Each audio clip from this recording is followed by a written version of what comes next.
স্বাগত একাত্তর জার্নালে আপনাদের সঙ্গে আছে আমি রাকিব হাসান। এবং দর্শক, আপনারা জানেন এটা সংবাদ পর্যালোচনা ভিত্তিক নিয়মিত একটা আয়োজন আমাদের, এবং আমরা এই আয়োজনে খবরের নানান দিক বিশ্লেষণের চেষ্টা করি পত্র পত্রিকা, টেলিভিশন, ডিজিটাল মিডিয়া এবং অবশ্যই নিউজ পোর্টালে যে সমস্ত খবরের শিরোনাম হয় একে একে সেগুলো জানিয়ে দেওয়ার চেষ্টা করি, এবং একই সঙ্গে সেই সমস্ত খবরের সঙ্গে যুক্ত মানুষদেরকে আমরা সংযুক্ত করি আমাদের আলোচনার টেবিলে। আমাদের স্টুডিও এবং অনলাইনে সংযুক্ত থাকা অতিথিরা সে সমস্ত খবরের গভীরে ঢোকেন, আমরা তাদেরকে প্রশ্ন করি, তারা তাদের পর্যবেক্ষণ, অভিজ্ঞতা সবকিছু আমাদেরকে জানান। সেই ধারাবাহিকতায় আজ আমার সঙ্গে দুজন অতিথি আছেন। আমার সঙ্গে আছেন সিনিয়র সাংবাদিক জহিরুল আলম এবং আছেন প্রবাসী কল্যাণ ও বৈদেশিক কর্মসংস্থান মন্ত্রণালয়ের সিনিয়র সচিব ডক্টর নিয়ামতুল্লাহ ভূঁইয়া। আমি দুজনকে স্বাগত জানাচ্ছি, কৃতজ্ঞতা জানাচ্ছি আমাকে সময়টা দেওয়ার জন্য। মধ্যপ্রাচ্যের যে পরিস্থিতি এবং ইরানের যে প্রেক্ষাপট, মানে গ্লোবাল ভিলেজে তো আমরা থাকি, সবাই আসলে তার একটা প্রভাবে আমরা পড়ছি, এবং এই মুহূর্তে সবচেয়ে আলোচিত বিষয় হচ্ছে কেমন আছে আমাদের প্রবাসীরা এবং আমরা তাদের জন্য কি করতে পারছি, কতটা আশাবাদ দিতে পারছি, এবং নতুন একটা সরকার যেহেতু এসছে তার মানে আমরা এই খাতটা নিয়ে নতুন করে ভাবছি কিনা আমি একটু আলাপ করার চেষ্টা করবো যতটুকু পারা যায়। জনুল ভূঁইয়া, ছোট করে একটা বিষয় একটু ধারণা নিতে চাই আপনার কাছ থেকে, এবং জনুল আপনি আলাপের মধ্যে আছেন। সেটা হচ্ছে যে আমরা এখন যে পরিস্থিতি দেখতে পাচ্ছি, প্রবাসীদের সঙ্গে যোগাযোগটা কেমন হচ্ছে, আমরা কতটুকু যোগাযোগ করতে পারছি, আমরা সঠিক তথ্যটা জানি কিনা যে কী পরিমাণ প্রবাসীরা ঝুঁকির মধ্যে আছে। কারণ একটা কথা আমরা প্রায় শুনি যে আমাদের কাছে সঠিক তালিকাটা নেই, কিংবা তালিকার মধ্যে কিছু গরমিল আছে, কী পরিমাণ প্রবাসীরা আছে সেটা একটা সুনির্দিষ্ট তালিকা আমাদের হাতে নেই, এরকম কথা আমরা শুনতে পাই। এই প্রেক্ষাপটে সেটাও কতটা মাথা ব্যথা হচ্ছে, আসলে চ্যালেঞ্জিং হচ্ছে। আপনাকে ধন্যবাদ। আমি প্রথমেই আমাদের যারা মধ্যপ্রাচ্যে এই যুদ্ধ পরিস্থিতির কারণে আমাদের প্রবাসী ভাই বোনেরা, যাদেরকে আমরা রেমিটেন্স যোদ্ধা বলে সম্মানিত করি, তারা যারা নিহত হয়েছেন এর মধ্যে, তাদের আমি আত্মার মাগফিরাত কামনা করি, এবং যারা আহত হয়েছেন তাদের আমি দ্রুত রোগ মুক্তি কামনা করি। আমি প্রথমেই উল্লেখ করতে চাই আপনাদের যে আমাদের যে এই প্রবাসী কল্যাণ এবং বৈদেশিক কর্মসংস্থান মন্ত্রণালয়, এটা প্রতিষ্ঠিত হয়েছে আপনার 2001 সালের 20শে ডিসেম্বর। এটা হয়েছে বেগম খালেদা জিয়ার শাসনামলে। আমরা এই যে আমাদের অপরাজেয় নেত্রী, তার প্রতি আমি সম্মান প্রদর্শন করি এই কারণে যে তার স্মৃতির প্রতি, যে তিনি অনেক দূরদর্শিতার পরিচয় দিয়েছেন এই মন্ত্রণালয়টি স্থাপন করে। কারণ এই মন্ত্রণালয়টি আলাদা করে স্থাপন করার কারণে আমরা মন্ত্রণালয়ের দিক থেকে প্রবাসী ভাই বোন যারা আছেন তাদের সুখ দুঃখের অংশীদার হওয়া, এবং তাদের সুখের দিনে আমরা সখা হওয়া, দুঃখের দিনে দোসর হওয়ার আমরা একটা ব্যবস্থা পেয়েছি একদম প্রাতিষ্ঠানিক রূপে। আর আরেকটা বিষয় আমি আপনাকে প্রথমেই বলতে চাই, সেটা হচ্ছে যে আমাদের মাননীয় প্রধানমন্ত্রী, আমাদের যিনি এখন নতুন কার্যভার গ্রহণ করেছেন, জনাব তারেক জিয়া, তার দূরদর্শিতার বিষয়। যখন এই যুদ্ধের ডামাডোল শুরু হয়েছে তখনই তিনি আমাদের এই মন্ত্রণালয়ের মন্ত্রী, প্রতিমন্ত্রী এবং উপদেষ্টা এবং আমি সহ আমাদের সহকর্মীদের নিয়ে তাৎক্ষণিকভাবে তিনি মিটিং, একটা আমাদের সভা আহ্বান করেছেন, এবং আমাদের করণীয় সম্পর্কে উনি আমাদের জানতে চেয়েছেন যে আপনাদের প্রস্তুতি কীরকম। আপনারা যুদ্ধ বেঁধে যাচ্ছে, আপনারা দেখছেন, এখন আপনাদের প্রস্তুতি কীরকম আছে। আমরাও আমাদের প্রস্তুতির কথা ওনাকে জানিয়েছি, এবং উনিও আমাদের কতগুলো পরামর্শ দিয়েছেন যে আমরা কী করতে পারি। এবং সে সময় উনি বলেছেন যে প্রথমেই আমাদের বিবেচনার বিষয় হবে আমাদের মানুষের, আমাদের প্রবাসীদের জীবন, তারপর হচ্ছে আপনার টাকা পয়সা বা তাদের রেমিটেন্সের বিষয়। আপনারা যে যেখানে বিপন্ন হবে, যে যেখানে আহত হবে, নিহত হবে, আপনারা তাৎক্ষণিকভাবে এটা খোঁজ খবর নেবার ব্যবস্থা করবেন। আমরা তাৎক্ষণিকভাবে যেটা করেছি, প্রথমে আমরা ইরান ক্রাইসিস নামে আমরা একটা হোয়াটসঅ্যাপ গ্রুপ সেদিনই আমরা চালু করেছি। সেইভাবে আমরা যেই দেশগুলো যুদ্ধ বিপন্ন অবস্থার মধ্যে আছে, যুদ্ধ আক্রান্ত অবস্থার মধ্যে আছে, তাদের সকলকেই, সমস্ত এমবেসিকে এবং আমাদের যে লেবার উইং আছে সেগুলোকে আমরা সম্পৃক্ত করেছি তাদেরকে, যাতে করে আমরা তাৎক্ষণিকভাবে সবগুলো খবর পাই যে কোথায় কী ঘটছে। আপনি বিশ্বাস করেন যে আমরা তাৎক্ষণিকভাবে কোথায় আহত হচ্ছে একজন, আমরা সঙ্গে সঙ্গে জেনে ফেলছি হোয়াটসঅ্যাপ গ্রুপের মাধ্যমে। তারপর আমরা আরেকটা ব্যবস্থা করেছি, সেটা হচ্ছে যে আমাদের 24/7 যেই হটলাইন আছে সেইখানে আমরা এটাকে আরও স্ট্রেংথেন করার জন্য আমরা সেইখানে আবার লোকবল বেশি নিয়োগ করেছি। আর আমার মন্ত্রণালয়ে আমি বিশেষ করে একটা আপনার কন্ট্রোল রুম খুলেছি, যেটা 24 আওয়ার্স খোলা থাকে। সেটা ওই বলছি যে ঈদের সময়ে ছুটি ছাড়ার দিনে মুসলমানদের একটু ছুটি ছাড়া দিতে হয়, সেজন্য যারা আমাদের অন্য ধর্মাবলম্বী সহকর্মী আছেন তাদেরকে দিয়ে আমরা এই ঈদের সময়টা কাটিয়েছি। ঈদ গেল, আজকে থেকে আমি আবার আমাদের এই মুসলিম সম্প্রদায়ে যারা আছে তাদেরকে আমরা ওই ডিউটিতে দিয়ে দিয়েছি।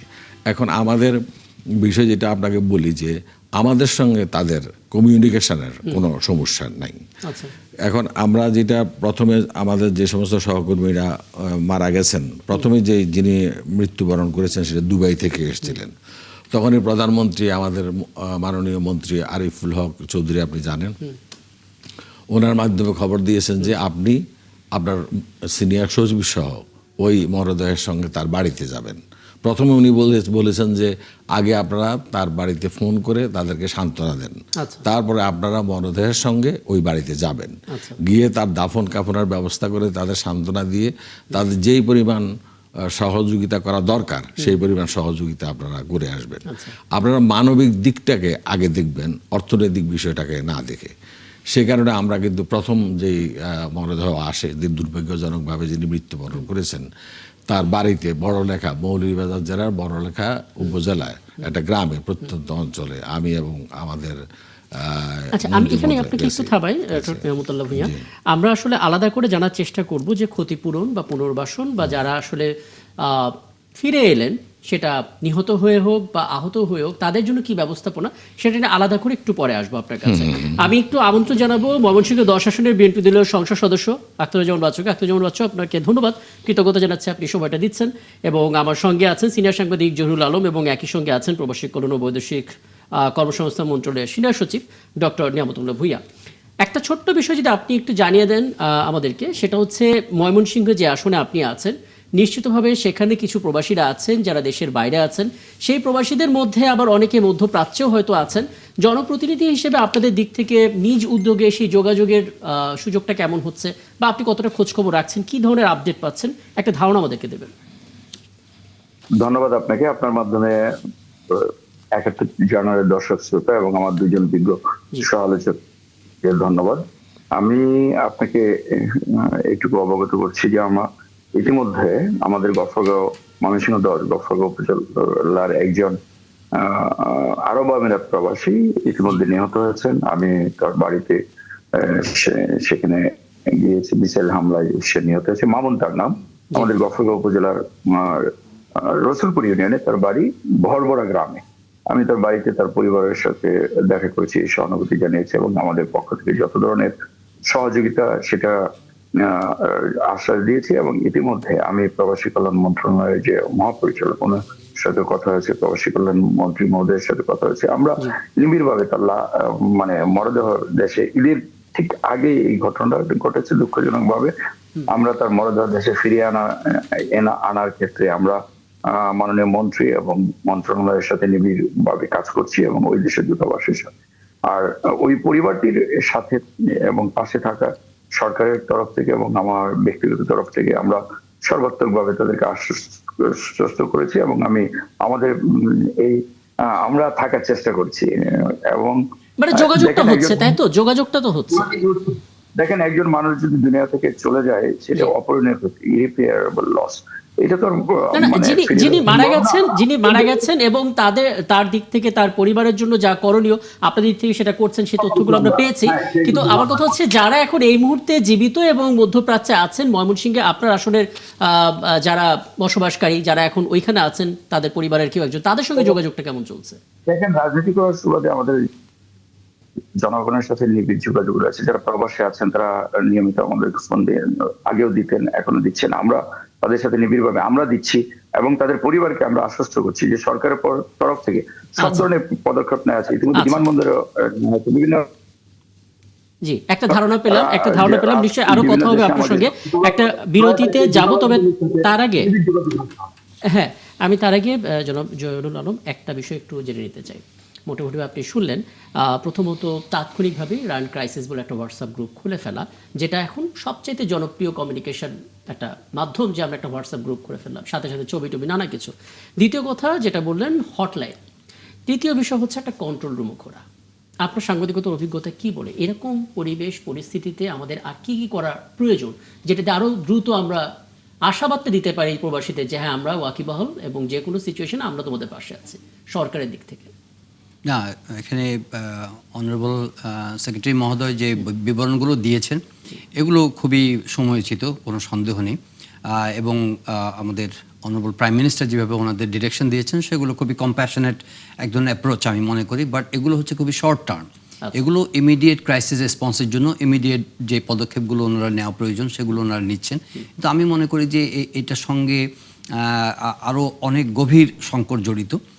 পুরো মধ্যপ্রাচ্য যেভাবে অস্থিতিশীল হয়ে উঠেছে এবং সেটার ইম্প্যাক্ট যেভাবে আমাদের উপর পড়ছে, একটা বিরাট সমবাজার আমরা ঝুঁকির মধ্যে আছি, নিরাপত্তাজনিত ঝুঁকিতে আছি। সুতরাং একই সঙ্গে যদি সচিব মহোদয়ের কাছে আমরা আজকে জানতে পারি যে ইমিডিয়েট রেসপন্সের পাশাপাশি স্বল্প মেয়াদি বা দীর্ঘমেয়াদী আমরা ক্রাইসিস কীভাবে মোকাবেলা করব, দেখেন যে কিছুদিনের মধ্যে কিন্তু আমাদের রেমিটেন্সের উপরে একটা বড় আঘাত আসতে পারে, আমাদের শ্রমবাজারের উপর একটা বড় আঘাত আসতে পারে, একই সঙ্গে আমাদের অভ্যন্তরীণ ইকোনমিতে একটা বড় আঘাত আসতে পারে, ব্যবসা বাণিজ্য, বিনিয়োগ, আমদানি সব কিছুর উপরে। তো আমি মনে করি যে এগুলোর জন্য প্রবাসী কল্যাণ মন্ত্রণালয়ের পক্ষ থেকে বা বৈদেশিক কর্মসংস্থানের পক্ষ থেকে তারা কী ধরনের চিন্তাভাবনা করছেন, একটা ডিপ ইনসাইট যদি আমরা পাই তাহলে এটা বুঝতে সুবিধা হবে। কারণ ইতিমধ্যে আমরা দেখতে পাচ্ছি যে যুদ্ধের যে ইমিডিয়েট শক সেটা, হ্যাঁ এটা কোনো সন্দেহ নাই যে একটা বিপর্যয়কর অবস্থা কিন্তু সারা পৃথিবীতেই, আমরা কিন্তু এর বাইরে নই। একই সঙ্গে যদি কি পরিকল্পনা আছে এক্ষেত্রে যে দীর্ঘমেয়াদে কিন্তু যুদ্ধ আপনার সংকট যেমন আছে, একই সঙ্গে কিন্তু এই অপরচুনিটিও আমাদের অফার করছে কিন্তু। কারণ যুদ্ধ পরবর্তী সময়ে আপনার গোটা মধ্যপ্রাচ্য জুড়ে কিন্তু নতুন শ্রম বাজারে কিন্তু অবকাঠামোগত এবং সেবা খাতে নানা ধরনের কিন্তু কর্মসংস্থানের সুযোগও তৈরি হতে পারে। সুতরাং যুদ্ধ একসঙ্গে সংকট যেমন দেখাচ্ছে, একই সঙ্গে অপরচুনিটিও কিন্তু আছে। সুতরাং আমি আগ্রহী জানতে যে সচিব মহোদয় এখানে যেহেতু আছেন, ভেরি কিউরিয়াস যে ওনার আলোচনার মধ্যে যদি ওইটার একটা রিফ্লেকশন থাকে। কারণ আমরা মনে করি যে এই যুদ্ধ আমাদের জন্য সাংঘাতিক একটা উদ্বেগের কারণ হয়ে দাঁড়িয়েছে এই মুহূর্তে সব দিক থেকেই। এবং ইমিডিয়েটলি সরকার ক্ষমতায় এসেছে, সরকার আসার পরে তাদের অনেক ধরনের ইলেকশন প্লেজেস আছে, কমিটমেন্ট আছে, তারা সেগুলোতে মনোযোগী হওয়ার আগেই কিন্তু একটা কি বলবো একটা জটিলতার মধ্যে, একটা সংকটের মধ্যে পড়ে গিয়েছে।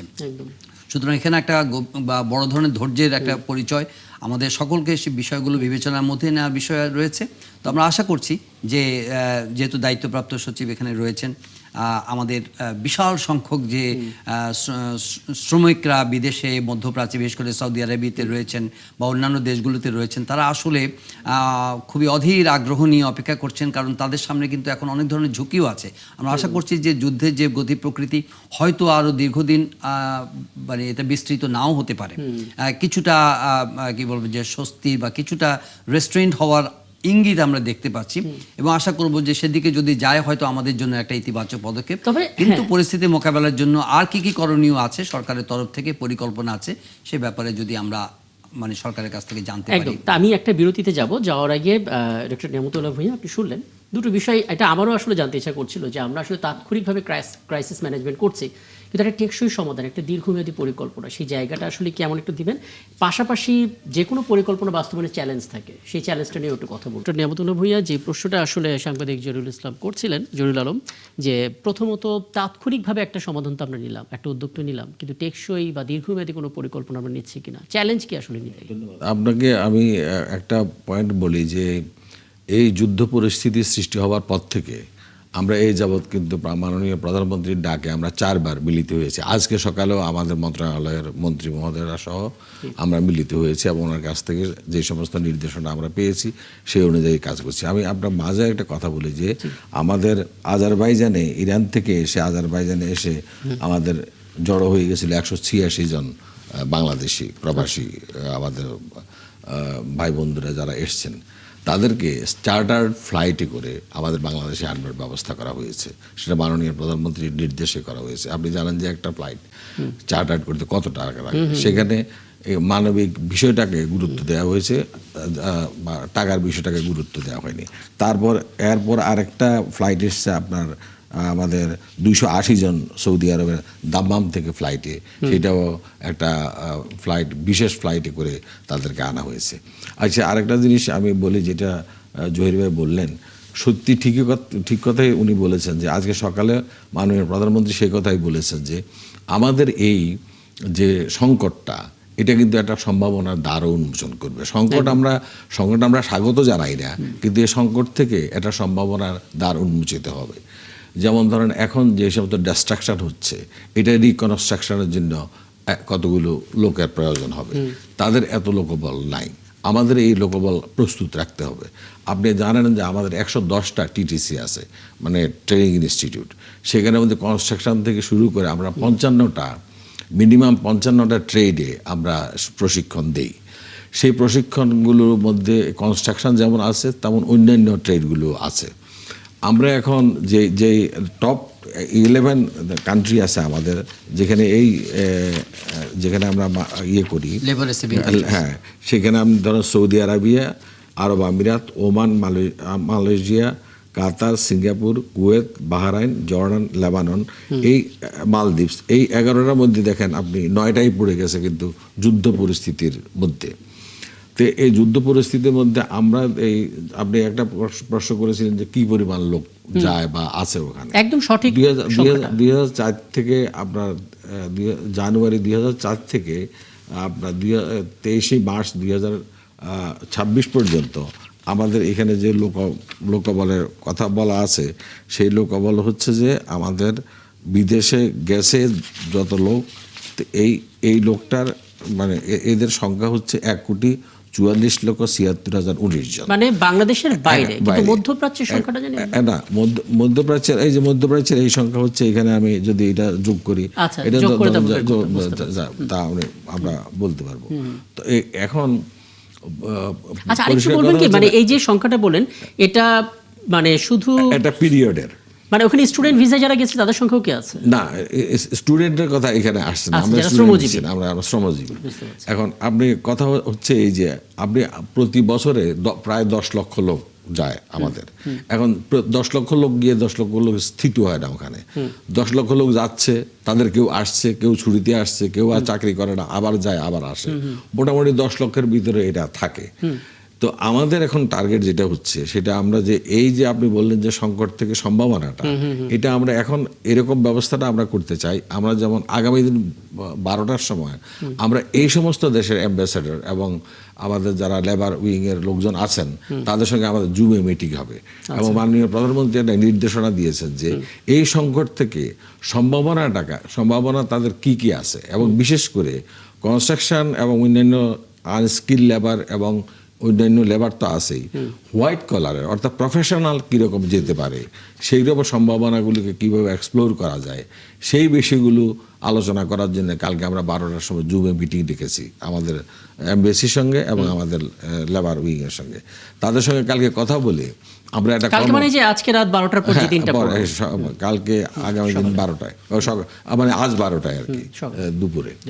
তো এখন আমরা একটা কর্মপরিকল্পনা মাননীয় প্রধানমন্ত্রীকে দিব সেই বিষয়ে। রাষ্ট্রদূতরা কি মানে সব দেশে নাকি না, এই মধ্যপ্রাচ্যে তাদের যেখানে সংকট আছে সেখান থেকে সম্ভাবনাটা কিভাবে আহরণ করা যায় সেইটা নিয়ে প্রধানমন্ত্রী বিশেষভাবে আমাদেরকে বলেছেন যে সেই বিষয়টা আপনারা দেখেন। সেই বিষয়টা দেখে আপনাদের টিটিসিতে যাদের যে সমস্ত ট্রেনিং লাগবে, দেশে যেই ধরনের ট্রেডের জন্য ডিমান্ড আছে, আপনারা সেইভাবে আপনাদের কর্মীদের প্রস্তুত করেন। সেটার জন্য আপনাদের কি করতে হবে, এই ট্রেনিং সেন্টার 110টা ট্রেনিং সেন্টারের যারা আসলে ট্রেনিং করাবেন তাদের দক্ষতার জায়গাটা কেমন, আর মনিটরিংটা বা কিভাবে হবে? তাদের দক্ষতার জায়গাটা তো অনেক ভালো, কারণ এই কারণে ভালো যে আমি তো তাকে ট্রেনিং দিয়েই, আমার ট্রেনিং দিয়ে কিন্তু দিলেই ওই দেশ নেয় না, ওই দেশ নিজে একটা পরীক্ষা নেয়, তাদের নিজের পরীক্ষা উত্তীর্ণ হওয়ার পর তারা যায়। এই জন্য আমি দাবি করতে পারি যে আমাদের ট্রেনিং ইনস্টিটিউটগুলো ভালো ট্রেনিং দিচ্ছে, কারণ খুব বেশি মানে আমরা ফেল করার সংখ্যা নাই। যে ট্রেনিংটা আমরা দিচ্ছি, ধরেন আমি সৌদি আরবে কনস্ট্রাকশনের ট্রেনিং দিচ্ছি বা লোডিং বা আনলোডিংয়ের দিচ্ছি, তারা কিন্তু তাকামূলের মাধ্যমে তারা একটা পরীক্ষা নেয়, নিয়ে তারা উত্তীর্ণ হলে পরে তারা ওখানে নেয়। তো সেইভাবে ব্যর্থ হওয়ার সংখ্যা খুব বেশি আমাদের নাই। আমাদের ট্রেনিং সেন্টারগুলো ওয়েল ইকুইপড এবং এরই মধ্যে আমাদের কিন্তু যে সমস্ত আমাদের যেগুলোকে আমাদের একটু ভারসাম্যহীনতা ছিল, যেখানে আমাদের অভাব ছিল, সেগুলো কিন্তু আমরা পূরণ করার চেষ্টা করেছি যন্ত্রপাতি দিয়ে। আচ্ছা, আমি এখানে একটু থামে আপনাকে। আমি মোটামুটিভাবে নির্দেশনা জায়গাগুলো আপনার কাছ থেকে কিছু পেলাম, আরও কিছু জানার চেষ্টা করব, এবং এরপরে যখন আপনার কাছে আসবে তখন দুটো বিষয় একটু জানবো। প্রথমত, আমাদের দিক থেকে সমস্ত ইনফ্রাস্ট্রাকচার আমরা ঠিকঠাক করলাম, প্রশিক্ষণ দিয়ে মানুষদেরকেও ঠিকমতো মানে যোগ্য করে তুললাম, কিন্তু যারা আসলে এজেন্সি হিসেবে কাজ করবে রিক্রুটমেন্টের জন্য, তারা কতটা ঠিকঠাক কাজ করছে, সেখানে গলদ আছে কিনা সেটা কিভাবে দেখা হবে। এবং প্রবাসী কল্যাণ ফাউন্ডেশন আইন 2026-এর খসড়া প্রণয়ন করা হয়েছে আমরা শুনতে পাচ্ছি, সেখানে কি আছে সেটা একটু জানার চেষ্টা করব। আমি এই ফাঁকে জনাব আখতারুজ্জামান বাচ্চু, আপনি কি আমাদেরকে বলতে পারেন যে প্রধানমন্ত্রী আপনাদেরকে কি কি নির্দেশ দিয়েছেন এই সংকটময় পরিস্থিতিতে, এবং আপনারা আসলে সেই নির্দেশনার পাশাপাশি ব্যক্তিগত উদ্যোগে কি ধরনের ব্যবস্থাপনা নিচ্ছেন, যেহেতু কঠিন একটা সময়? আপনি যথার্থই বলেছেন, দেশে কি সারা বিশ্বে এখন এই ইরান এবং ইসরায়েল যুদ্ধে একটি কঠিন পরিস্থিতি পার করছে, বাংলাদেশের ব্যতিক্রম না। মাননীয় প্রধানমন্ত্রী, আপনারা দেখেছেন যে মাননীয় প্রধানমন্ত্রী জনাব তারেক রহমান সেই 28শে ফেব্রুয়ারি থেকে এই যুদ্ধটা চলছে, এরপর থেকে উনি নিরবচ্ছিন্ন ভাবে সব সংশ্লিষ্ট, এখানে সিনিয়র সচিব মহোদয় আছেন, উনি যথার্থই বলেছেন, ওনাদেরকে এবং আমাদেরকে যে উনি নির্দেশনা দিয়ে যাচ্ছেন, প্রতিনিয়ত নির্দেশনা দিয়ে যাচ্ছেন, এবং আমরা ইতিমধ্যে সরকারের তরফ থেকে বিভিন্ন উদ্যোগ নেওয়া হয়েছে, হটলাইন খোলা হয়েছে, এবং দেশে ফিরিয়ে আনার পরিস্থিতি, যে কোনো পরিস্থিতি দেশে ফিরিয়ে আনার ব্যবস্থা নেওয়া হচ্ছে, এবং যদি কেউ মারা যান তাদের ক্ষতিপূরণ এবং পরিবারের দায় দায়িত্ব নেওয়া হচ্ছে, এবং তাদের সন্তানদেরকে লেখাপড়া সহ সব ধরনের দায়িত্ব দেওয়া হচ্ছে। এখন এইটা আপনারা যেটা বলেছেন যে একটা এই যুদ্ধ পরিস্থিতিটা আসলে এটা কারো কাম্য না, কিন্তু এটা তো আমাদের আসলে এর মধ্যে নাই। তবে এই পরিস্থিতিটা আমাদের মোকাবেলার জন্য যে ধরনের পদক্ষেপ নেওয়া দরকার, মাননীয় প্রধানমন্ত্রী সব ধরনের নির্দেশনা দিয়েছেন। উনি দেখেন যে আজকেও উনি কিন্তু সেই সকাল 9:01 অফিসে গিয়েছেন, 9:45 উনি অফিস থেকে বের হয়েছেন। উনি নিরলসভাবে পরিশ্রম করে চলেছেন প্রবাসী এবং দেশে যারা আছেন সবার দেশের অগ্রগতি উন্নয়নে কাজ করার জন্য। এখন এই সংকট মোকাবেলার জন্য উনি সব ধরনের পদক্ষেপ নিয়েছেন এবং নির্দেশনা দিয়েছেন। আমরা সেভাবে প্রবাসীদের সাথে মন্ত্রণালয়ের পক্ষ থেকে বিভিন্ন দূতাবাসের সাথে যোগাযোগ রাখা হচ্ছে, আন্তঃমন্ত্রণালয় মিটিং হচ্ছে, এবং সিনিয়র সচিব মহোদয় বলেছেন জুম মিটিং হচ্ছে। আমরা যারা জনপ্রতিনিধি রয়েছি, আমরা আমাদের এলাকায় যারা আছেন, যেসব প্রবাসীরা আছেন, তালিকা প্রণয়ন করছি। সরকারি যারা ইউনো মহোদয় আছেন, অন্যান্য যারা আছেন, সরকারের যত কর্মকর্তা কর্মচারী বৃন্দ আছেন, তাদের সাথে আমরা মিটিং করছি।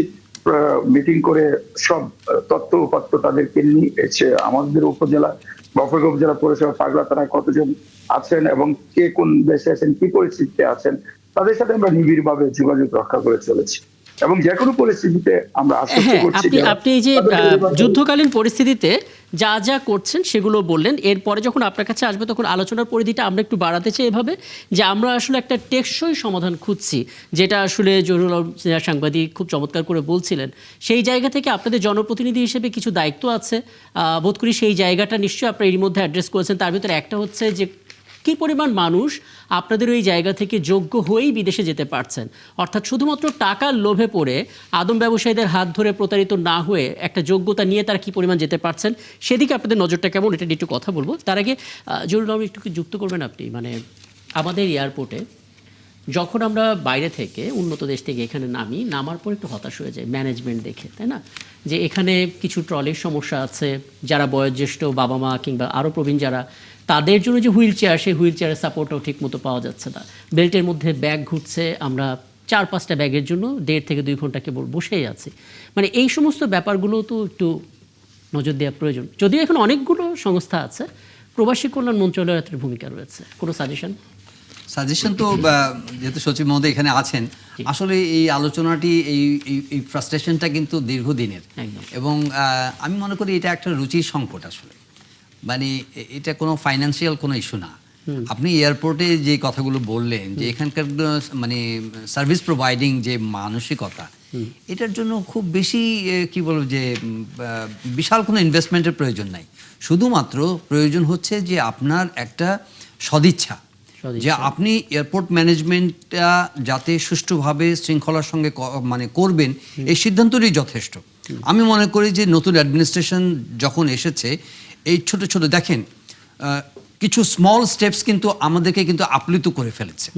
কি অনারেবল প্রাইম মিনিস্টার তার যে সময়ানুবর্তিতা, উনি টাইমলি অফিসে যাচ্ছেন, উনি দীর্ঘ সময় কাজ করছেন, উনি সাশ্রয়ের কথা বলছেন, উনি পায়ে মানে হেঁটে অল্প দূরত্বে জায়গায় হচ্ছেন, উনি নিজের ভেহিকেল ইউজ করছেন, উনি নিজের তেল ব্যবহার করছেন। These are very small examples, কিন্তু it gives a huge boost এবং মোটিভেশন সোসাইটিতে। তা এখন এয়ারপোর্টের কথা যেটা আপনি তুললেন, আমি এটাকে রিলেট করার জন্য কথাগুলো বললাম। এয়ারপোর্টে যে তুললেন, এয়ারপোর্টে পরিচ্ছন্ন রাখা, এয়ারপোর্টে দালালদের দৌরাত্ম্য কমানো, এয়ারপোর্টে ট্রান্সপোর্ট সার্ভিসকে একটু আধুনিকায়ন করা, কিছু ট্রলি বাড়িয়ে দেওয়া, সেখানকার কি বলবো যে কর্মীদেরকে আরো দক্ষ করে তোলা, এগুলো তো বিশাল কোনো ইনভেস্টমেন্টের কোনো ব্যাপার নয়।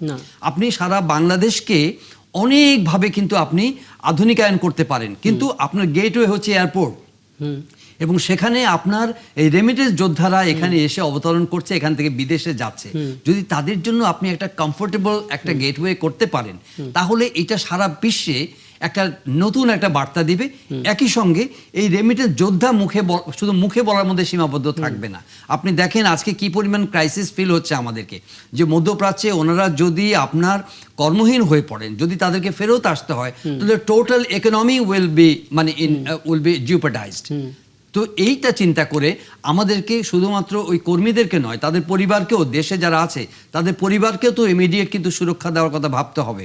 তাদেরকে নানাভাবে সামাজিক সুরক্ষার মধ্যে আনতে হবে, যাতে করে তারা কমফোর্ট পায়। সরকার তাদেরকে যে এক্সট্রা মনোযোগ দিচ্ছে এবং তাদের প্রতি যে তার একটা কেয়ার রয়েছে, এটা যাতে প্রকাশিত হয়। তারা সময়ে দুর্দিনে কিন্তু তারা এটা চায় সরকারের কাছে। আমি মনে করি যে এগুলো কিন্তু খুব বড় ধরনের কোনো সিদ্ধান্ত না, এগুলো শুধুমাত্র সদিচ্ছা এবং একটা কালচারাল আন্ডারস্ট্যান্ডিং, যে আমরা আমাদের এই কর্মীদেরকে রেসপেক্টফুলি ট্রিট করব। আপনি দেখেন ইন্টারিম গভর্নমেন্টের সময় মুখে কিন্তু বলা হয়েছে যে তাদের জন্য একটা কর্নার করা হয়েছে, তাদের জন্য চা কফির ব্যবস্থা করা হয়েছে। এগুলো কিন্তু লোক দেখানো ব্যাপার। যদি আপনি জেনুইনলি, যদি আপনার গুড ইন্টেনশন থাকে, তাহলেও তাদেরকে কিন্তু আপনি সম্মানের সঙ্গে ট্রিট করতে পারেন। এবং এটা আমি মনে করি যে নতুন অ্যাডমিনিস্ট্রেশনের জন্য এই পদক্ষেপগুলো কিন্তু তাদের জনগণের কাছে তাদের অ্যাকসেপ্টেন্স অনেক বাড়িয়ে দেবে, এবং সেটা সম্ভব। আরেকটা বিষয় যেটা বললেন, সচিব মহোদয় বলেছেন, যেটা আমি শুরুতে বলছিলাম, যে স্মল ক্রাইসিস ম্যানেজমেন্টের জন্য তারা ইমিডিয়েট ক্রাইসিস ম্যানেজমেন্টের জন্য যেগুলো করছেন, এগুলো হয়তো বা আরও বিস্তৃত করা যেতে পারে, সেগুলো তারা করবেন। কিন্তু লং টার্ম যে প্ল্যানিংগুলো করছেন, এটাতে কিন্তু আমি নিজেও মানে কি বলবো যে আগ্রহী হয়ে উঠছি, যে ইয়েস, সামনের দিনগুলোতে আমরা যদি এই সংকটকে কেন্দ্র করে ভবিষ্যৎমুখী যদি পরিকল্পনা প্রণয়ন করি, আমাদের বিশাল শ্রমবাজারের কিন্তু চাহিদা, মানে কি বলবো, হাতছানি রয়েছে। এবং একই সঙ্গে শুধু মধ্যপ্রাচ্য না, এই সংকট, মধ্যপ্রাচ্যের সংকট কিন্তু আমাদেরকে নতুন বাজার খোলার ব্যাপারে সিরিয়াস করে তুলবে। আমাদেরকে দক্ষিণ পূর্ব এশিয়ার বাজারগুলোতে, ইউরোপের বাজারগুলোতে, আফ্রিকান ইয়াতে, মানে কোনো যদি শ্রমবাজার থাকে, সেসব জায়গাগুলোতে কিন্তু আমাদের, আমি মনে করি যে প্রবাসী কল্যাণ, প্রত্যেকটা সংকট সমাধানের জন্য আমাদের যে ব্রেইনস্টর্মিং হয়, সেখান থেকে অনেক অভিজ্ঞতা আমরা পাই, অনেক সমাধানের পথ খোঁজা যায়। অ্যাবসলিউটলি, এটাকে শুধু হতাশ হওয়ার কোনো কারণ নেই, এটা থেকে নতুন সম্ভাবনা, দিগন্ত উন্মোচিত হবে, এটাই আমি মনে করি। আমি ডক্টর যেটা বললেন, আমি একটু এয়ারপোর্টের দিকে আপনার দৃষ্টি আকর্ষণ করি। এয়ারপোর্ট ব্যাপারটা কি? এয়ারপোর্টটা তো আমার মন্ত্রণালয়ের অধীনস্থ কোনো প্রতিষ্ঠান না, এয়ারপোর্টটা সিভিল এভিয়েশনের। কিন্তু তারপরও কিন্তু আমার 176 জন লোক আমার প্রবাসীদেরকে সহযোগিতা করার জন্য ওখানে আছেন। এবং একটা লাউঞ্জ করা হয়েছে, যেটা আপনি ভিআইপিদের লাউঞ্জের মতো লাউঞ্জ। সেখানে আপনি খাওয়া দাওয়া থেকে শুরু করে অনেক আপনার কম টাকায় সেখানে খাওয়া দাওয়ার ব্যবস্থা রাখা হয়েছে। সেখানে আপনি এখন বলতে পারেন সার্ভিসের মান অনুযায়ী। আমি একটু জাস্ট সরি ফর ইন্টারাপশন, আপনার অধীনস্থ নয়, কিন্তু সিভিল এভিয়েশনকে কিন্তু আপনারা কিন্তু তাদের উপর চাপ সৃষ্টি করতে পারেন, কিন্তু এটার সঙ্গে আমাদের সামগ্রিক জাতীয় স্বার্থ জড়িত। কিন্তু আমি মনে করি যে রিলেটেড সবগুলো মন্ত্রণালয়ের উচিত হবে যে এয়ারপোর্ট ম্যানেজমেন্টের ক্ষেত্রে, উন্নয়নের ক্ষেত্রে সার্বিকভাবে জোরালো প্রচেষ্টা চালানো এবং তাদেরকে চাপ সৃষ্টি করা। ওই যে আমি বললাম যে আমাদের লোকগুলোর ব্যবস্থা করা হয়েছে, ওখানে লাউঞ্জ করা হয়েছে, সেটা তো তাদের সঙ্গে সমন্বয় করেই। এবং এই যে দাম কমানো হয়েছে, সেটা বিমান বাহিনীর সঙ্গে সমন্বয় করে, আমাদের পারস্পরিক সমন্বয় আছে বলেই কিন্তু আমরা এতটা এই এয়ারপোর্টে আমাদের অবস্থান সুদৃঢ় করতে পেরেছি। এবং আমি আপনাকে আহ্বান জানাবো যে আপনি এখন যান, এই সরকারের আমলে আপনি একটু হলেও উন্নত অবস্থা দেখতে পাবেন। আর আরেকটা সংকটের কথা এবং সম্ভাবনার কথা যেটা বলছিলেন জহির ভাই, সেটা আমি বলি যে আমাদের এই ট্রেনিং আমরা টিটিসিতে দিচ্ছি, সেটা আমি একটা বললাম আপনাদের, এবং আমরা প্রস্তুতি নিব তাদের ডিমান্ড অনুযায়ী আমরা প্রস্তুত করবো, আমাদের করবে। কিন্তু আপনি কখনো শুনেছেন যে কোনো ব্যাংক কোনো ঋণ দিচ্ছে কোনো ধরনের জামানত ছাড়া? এটা আমিও এই প্রবাসী কল্যাণ মন্ত্রণালয়ে আসবার আগে আমি জানতাম না। আমাদের প্রচার এত কম যে আমাদের এখানে যত ভালো কাজ হয় প্রচার ততটা হয় না। সেই জন্য আমি যে আজকে আসলাম এটারই একটা কিন্তু অংশ। মাননীয় প্রধানমন্ত্রী মাননীয় প্রধানমন্ত্রী আজকেও বলেছেন যে আপনাদের এত ভালো কাজের কিন্তু কোনো প্রচার নাই, উনি নিজে বলেছেন। আমি আজকে জানতে পারলাম যে ল্যাঙ্গুয়েজ স্টুডেন্ট ভিসা এই জাপানে যারা যেতে চায় প্রবাসী কল্যাণ মন্ত্রণালয় থেকে 10 লক্ষ টাকা পর্যন্ত। 10 লক্ষ টাকা দিচ্ছে, মানে কিসের এগেইনস্টে দিচ্ছে? আপনি তার কাছ থেকে কি নেওয়া হচ্ছে জানেন? তার কাছ থেকে একটা চেক নেওয়া হচ্ছে 10 লাখ টাকার বা 3 লাখ টাকা নিলে 3 লাখ টাকা, তার কোনো আত্মীয় স্বজন বন্ধু বান্ধব যেই এটা দিচ্ছে বিনা জামানতে এই টাকা তাকে দেয়া হচ্ছে। তো এটা আপনি এবং এটা তার অ্যাকাউন্ট থেকে একটা বিএফটিএন এর মাধ্যমে তার যেখানে সে ওখানে তার লিভিং এক্সপেন্সেস অথবা টিউশন ফি যাবে সেখানে চলে যাবে। এই ব্যাংক অ্যাকাউন্টের মাধ্যমে আমরা এই ব্যবস্থাটা করব আমাদের প্রবাসী ব্যাংকের বিষয়ে। আর আপনি যেটা বললেন আমাদের যে সমস্ত প্রবাসী বন্ধুরা নিহত হয়েছেন এবং তাদের পরিবারের কেউ আহত হয়েছেন, তাদেরকে প্রবাসীদের কেউ যদি প্রথমে আমাদের মরদেহ এখানে আসে, আমরা প্রথমে তাদেরকে 35,000 টাকা দেয় শুধু দাফন কাপড়ের জন্য, তারপর তাদের 3 লাখ টাকা দেয় তাদের পরিবারকে, এবং পরে তার এই মৃত্যুর কারণ হিসেবে এটা চিহ্নিত করে আমাদের যে লিগ্যাল এইড আমরা সেটা দিই আমাদের এমবেসি থেকে। আপনি শুনেন, এক কথা শুনলে আপনি আশ্চর্য হবেন, আগের মাসে আমরা গেছিলাম সিলেটে, একটা পরিবার কম্পেনসেশন হিসেবে 99 কোটি টাকা পেয়েছে সৌদি আরব থেকে। আচ্ছা, এটা আমি একটু পরিষ্কার করবেন, এই জায়গাটা একটু পরিষ্কার হওয়া বোধহয় জরুরি। মানে আমরা প্রবাসীদের জন্য যে এই ফ্যাসিলিটিটা দিচ্ছি, এটা ক্যাটাগরি ওয়াইজ কারা? মানে প্রবাসী বলতে যারা আসলে চাকুরি নিয়ে সেখানে গেছেন, নাকি যারা শুধুমাত্র প্রবাসী কল্যাণ মন্ত্রণালয়ের মধ্যে দিয়ে গেছেন? না, আমরা দু ধরনের কথা বলছি আপনাকে। যারা আসলে শ্রমিক শ্রেণী, যাদেরকে আমরা আসলে রেমিটেন্স যোদ্ধা বলছি, সে মানে বেশিরভাগ মানুষ আমরা বিএবিটির টিকিট নিয়ে যায়, বিএবিটির কার্ড নিয়ে যায়, আর এখন কিছু মানুষ যায় বিএবিটির কার্ড ছাড়া। তো এখানে 2 ধরনের ব্যবস্থা আছে। আমরা ওয়েজার্নার্স বোর্ড বিএবিটির কার্ড নিয়ে যারা যায় তাদেরকে সাহায্য করি, আর যারা বিএবিটির কার্ড নিয়ে যায় নাই তারা তো মাননীয় প্রধানমন্ত্রী বলছে যে কার্ড নিয়ে যায় নাই বলে তো সে বাংলাদেশের মানুষ হিসেবে বিচ্ছিন্ন হয়ে যায় নাই। এখন সে তো আমার নারীর টানের মধ্যে সে বন্ধনে আবদ্ধ আছে, তাকে তো আনতে হবে। তখন আমি রেভিনিউ ফান্ড থেকে তাকে আনার ব্যবস্থা করি। আর আপনি যেটা বলেছেন যে মরদেহ আনার ব্যাপারে আগের হ্যাসেলগুলো একেবারে আমি বলি যে এখন নাই বললেই চলে। কারণ কি জানেন? কারণ ওই যে হোয়াটসঅ্যাপ গ্রুপটা আমি বলছি যে আমাদের লেবার উইংয়ের একটা হোয়াটসঅ্যাপ গ্রুপ আছে, সেটা আমি ফলো করি। সে যখন বলে যে ওখানে এরকম ক্যাজুয়ালিটি হয়েছে, আমি তখনই বলি যে টাকার সংস্থান আছে কি নাই, বলে যে আছে, আর না থাকলে বলে যে কালকে অধিযাচন পাঠাও এবং লাশ আনার ব্যবস্থা করো। আপনার 2 দিনের ভিতরে লাশ আসবার ব্যবস্থা হয়, এবং টাকার জন্য 1 দিন অপেক্ষা হয়েছে এমন কোনো দৃষ্টান্ত নাই। চমৎকার। আরেকটা বিষয় আমি একটু জানতে চাই, সেটা হচ্ছে যে যেমন একটু আগে আপনি সিভিল এভিয়েশন কথা বললেন, একই সঙ্গে ধরেন এটা হয়তো related with the foreign ministry, কিন্তু প্রবাসী কল্যাণের সঙ্গে তো এটা একেবারে মানে কি ইন্ট্রিকেটলি রিলেটেড, হ্যাঁ, ভেরি মানে ক্রিটিক্যালি রিলেটেড।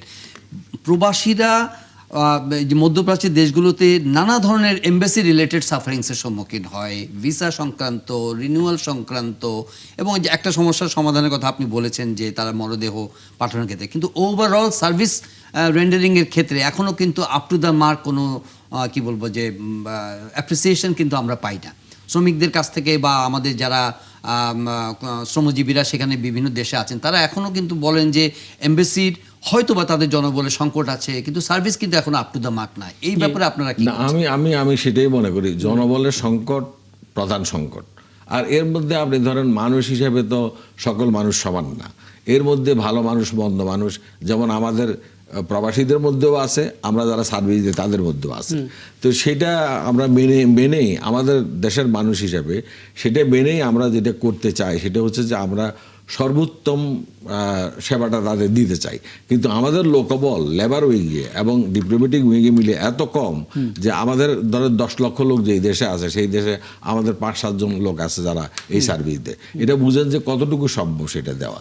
তারপরেও এখন অটোমেশন হওয়ার কারণে, আমাদের ওএপি হওয়ার কারণে আমরা অনেক দ্রুত তাদের কাছে পৌঁছতে পারি। হুন্ডি ডিসকারেজ করার ব্যাপারে কি করছেন আপনারা?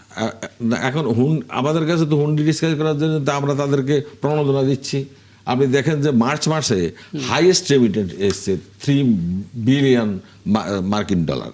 এরকম মানে আমার যে ফ্লো এখন আছে, এখন যে আপনার যুদ্ধ, তাও কিন্তু আমার কিন্তু রেমিটেন্সের ফ্লো কিন্তু কমে নাই। তো সুতরাং আমি যদি ওইটাকে অ্যাড্রেস না করতাম হুন্ডিকে, তাহলে আমার তো রেমিটেন্সের পরিমাণ এত বেশি বাড়তো না। এটা দ্বারাই আপনি একটা ইয়ার্ড স্টিক পান যে আমার নিশ্চয়ই আমি হুন্ডিকে এমনভাবে নিয়ন্ত্রণ করেছি যে আমার প্রপার চ্যানেলে টাকা বেশি আসছে। আপনি হাইয়েস্ট বাংলাদেশের ইতিহাসে হাইয়েস্ট রেমিটেন্স আসছে মার্চ মাসে 3.1। আরেকটা যদি আপনাকে পেয়ে গেছে, মানে যে লেবার সেন্ডিং যে সিন্ডিকেশনের কথা শুনি আমরা, এইটা কিভাবে অ্যাড্রেস করতেছেন? কোনখানের সিন্ডিকেশন আপনি বলছেন? মানে ধরেন মালয়েশিয়ার কথা বলা হয়, বা বিভিন্ন কান্ট্রি স্পেসিফিক যে একটা গোষ্ঠীরা এটাকে নিয়ন্ত্রণ করে। আমি আপনাকে একটা কথা বলি, এই যে লেবার পাঠানোর মানে লেবার বা কর্মী পাঠানোর, আমরা লেবার বলতে চাই না, তাদের যে আমাদের রেমিটেন্স যোদ্ধাদের পাঠানোর ম্যান পাওয়ার, আমাদের ম্যান পাওয়ার, আমি অ্যাজ আমাদের এখানে কোনো সিন্ডিকেট নাই। আপনি একটা দেশ তার একটা সিস্টেম FWCMH আছে, ধরেন এই যে আপনার মালয়েশিয়ায়, সেটার নাম দিয়েছে সিস্টেম, আর আমরা এটার নাম দিয়েছি সিন্ডিকেট। আমি এটা মাননীয় প্রধানমন্ত্রীকেও বলেছি যে ওর সিস্টেমের মধ্যে আপনি কাজ করতে হবে যদি আপনি লোক পাঠাতে চান। আমাদেরকে যে তার নামও উল্লেখ করে দেয় যে অমুক 21টা কোম্পানি যারা রিক্রুটমেন্ট এজেন্সি হিসেবে কাজ করে। রিসিভিং এন্ডে যিনি আছেন, যিনি লোক নেবেন, তার শর্ত কিন্তু আমরা মানতে হয়। আপনি যদি লোক পাঠাতে চান আর আপনি যদি অভিমান করেন যে আপনি যে শর্ত দিলেন এই শর্ত আমি মানি না, আরো 5টা দেশ মানি না, আমি মানি না, সেই ক্ষেত্রে তো আপনি লোক পাঠাতে পারবেন না। আরো 5টা যে দেশ মানে সোর্স কান্ট্রি আছে, তারা যদি মানে আপনারও মানতে হবে। এখন ধরেন যে সিস্টেমটা তারা চালু করেছে, সেই সিস্টেমের মধ্য দিয়ে আপনার যেতে হবে। আপনি যদি যেতে পারেন না বলে 31শে মে থেকে আপনার এই মালয়েশিয়া বন্ধ। এখন আপনি সিন্ডিকেট বলে সেটাকে বলছেন, আপনি যত কিছুই হোক না কেন, আপনার কিন্তু প্রাণশক্তি হচ্ছে আপনার এই যে রিক্রুটিং এজেন্সি। আচ্ছা, আমি এই পর্যায়ে একটা বিরতিতে আমাকে যেতেই হচ্ছে। আমি এখান থেকে আলাপটা করব, মানে সিন্ডিকেটের ব্যাপারটা পরিষ্কার করা খুবই জরুরি, কারণ আমরা দীর্ঘদিন ধরে প্রবাসীদের আপনাকে আমি অনুরোধ করি যে আমি বললাম যে রিক্রুটিং এজেন্সি ছাড়া আপনার লোক পাঠানোর কোনো ব্যবস্থা নাই। একটা ব্যবস্থা ছোট্ট আছে, সেটা হলো আমাদের BOSL, যেটা সরকারি প্রতিষ্ঠান। সেটার কিন্তু সক্ষমতা অতটা নাই যতটা লোক আমরা পাঠাই। সেই ক্ষেত্রে আমরা কনফিডেন্সে নিতে হয় আমাদের এই রিক্রুটিং এজেন্সিগুলোকে। এখন আপনি বলছেন রিক্রুটিং এজেন্সিরা অনেক সময় তো ভালো কাজ করে না, তাদের অনেক দুর্নাম হয়, কিন্তু তৎসত্ত্বেও তাদেরকে তো আপনি বাদ দিতে পারবেন না, তাদের হ্যান্ডেল করতে হয়। এটাই জানার চেষ্টা করবো, মানে আমি আপনাকে নাম ধরে বলতে পারি এই কোন কোন এজেন্সিগুলো আসলে এরকম বিভিন্ন সময় বিতর্কের মুখোমুখি হয়েছেন, এবং তাদের মধ্যে কিছু কর্মকর্তা দুর্নীতির কারণে তাদেরকে শাস্তির মুখোমুখি হতে হয়েছে।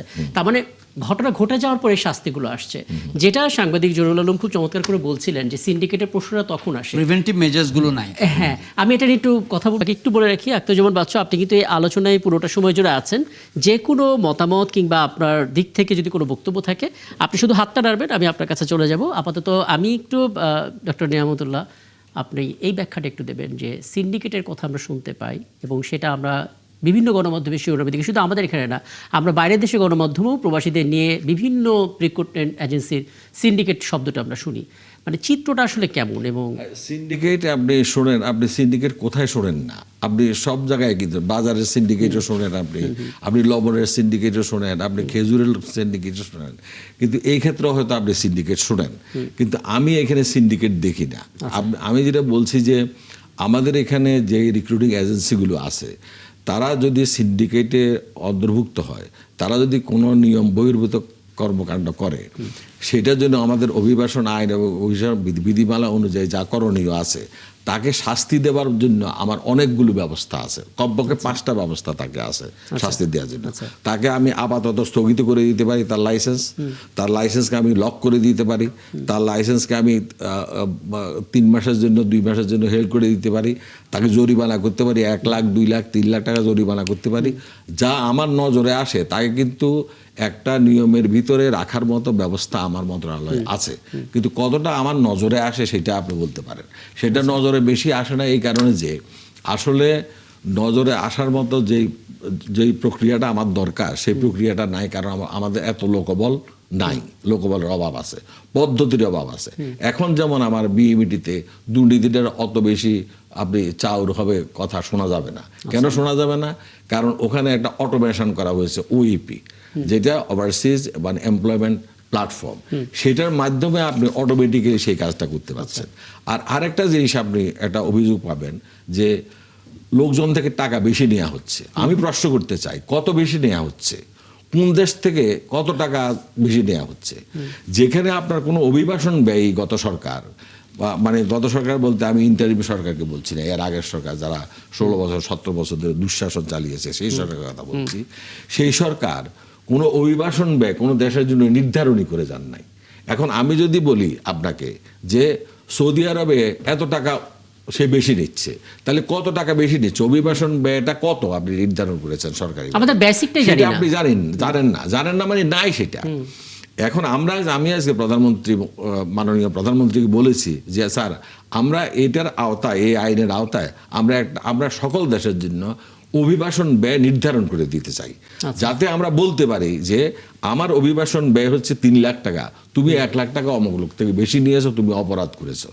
এখন তো আমি তো বলতেই পারি না যে তুমি কত টাকা বেশি নিয়েছো, তাকে তো আমি বলতে পারি না। এটা খুব চমৎকার। একটা কেস স্টাডি কি শেয়ার করতে পারি, তাতে করে যদি আপনার কাছ থেকে একটা সমাধান আসে? সেটা হচ্ছে যে একজন ব্যক্তি, তিনি বিদেশে কাজ করতে যাবেন, প্রসেস মানলেন এবং একজন আদম ব্যবসায়ীর প্রলোভনে তিনি পড়লেন।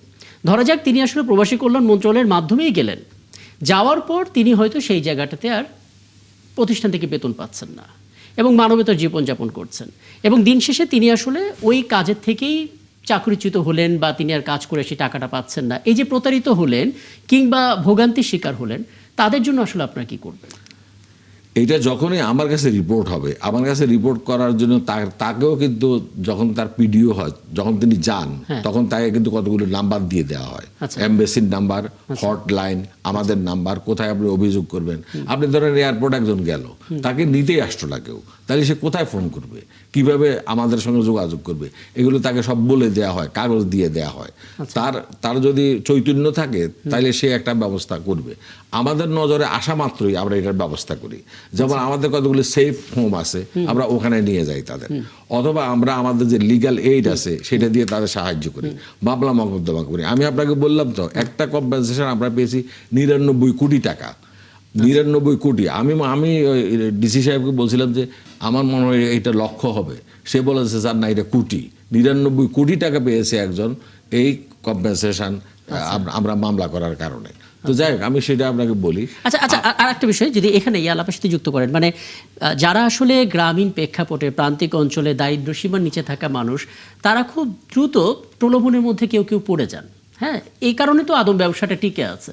তো এই প্রলোভনে পড়ে কেউ যদি দেশের বাইরে যায়, গিয়ে তখন বুঝতে পারে যে তিনি আসলে কমপ্লিটলি প্রতারিত হয়েছেন, ওখানে গিয়ে কিছু করতেও পারছেন না, হয়তো রাস্তা পরিষ্কার করছেন এবং সকালবেলা শুরু করলেন, মধ্যরাত পর্যন্ত কাজ করলেন, পরদিন আবার ভরে আসছেন, একটা মানবেতর জীবনযাপন করছেন, তারা যদি কোনোভাবে আপনাদের সঙ্গে যোগাযোগ করেন, তখন তার বিরুদ্ধে যে রিক্রুটিং এজেন্সির মাধ্যমে সে গেছে, সেই রিক্রুটিং এজেন্সির বিরুদ্ধে আমি আপনাকে বললাম না 5টা শাস্তির ব্যবস্থা আছে।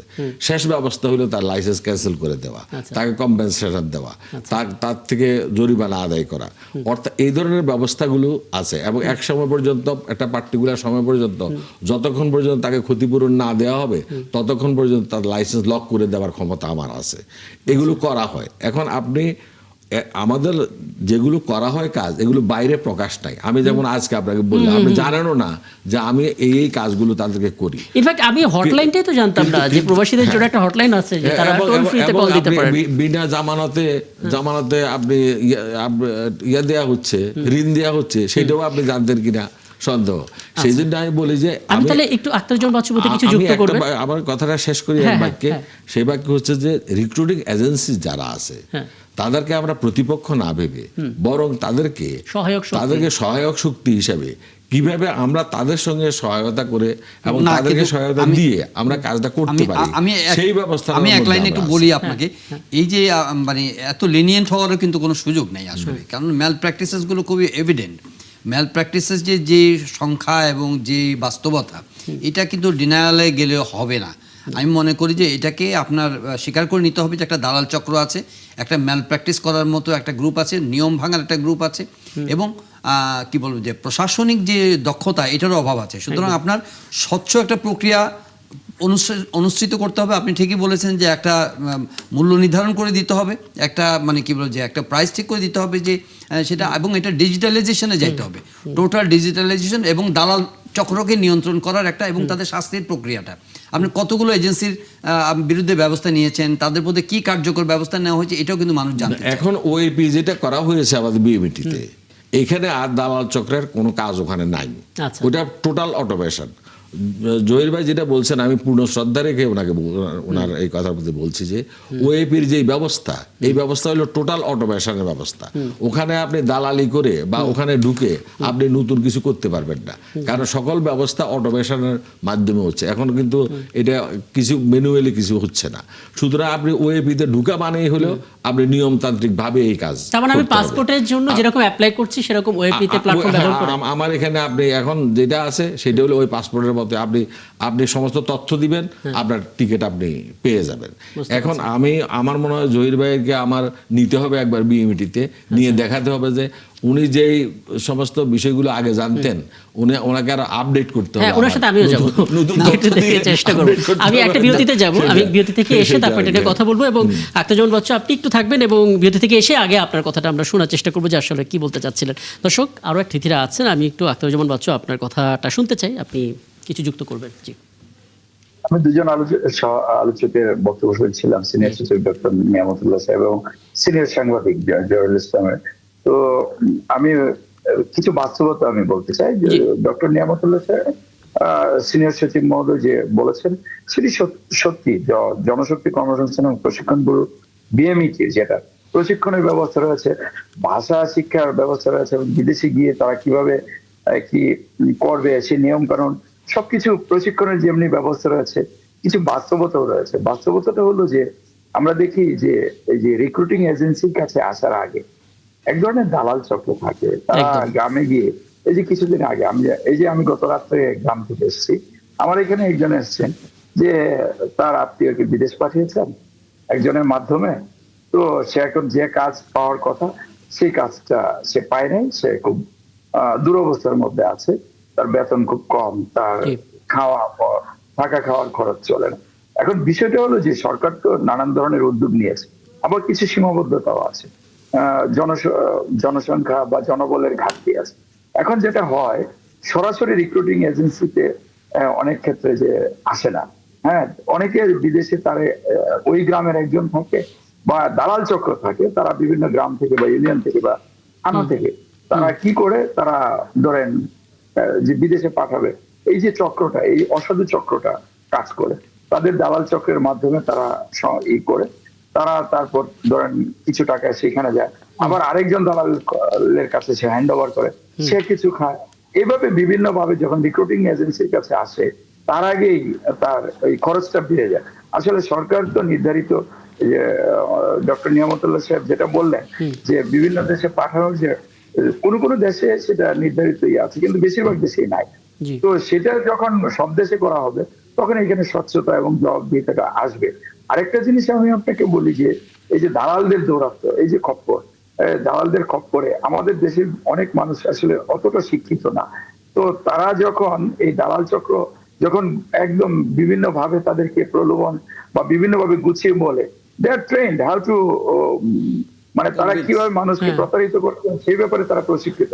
কিন্তু আমাদের যারা গ্রামের সহজ সরল মানুষ আছেন, যারা বিদেশে তাদের গিয়ে তাদের এরকম তো শোনা যায় যে বিদেশে গেলেন, ভুল মানুষের হাতে পড়লেন, তিনি প্রথম সুযোগে তার পাসপোর্টের কাগজ টাগজ সবকিছু নিজের কাছে রাখলেন, রীতিমতো জিম্মি করে ফেললেন, তাই তো? এরকম তো ঘটে।